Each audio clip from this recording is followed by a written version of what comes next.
A system automatically pops up after power on. Insert USB disk.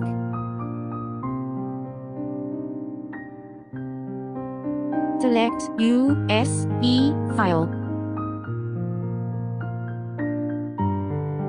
Select the design you want to process. Import and download file.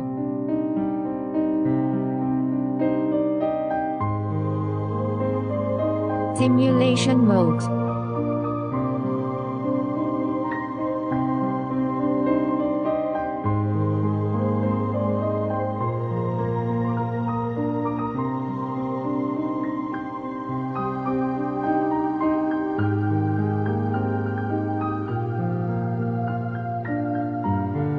Click Start to start works.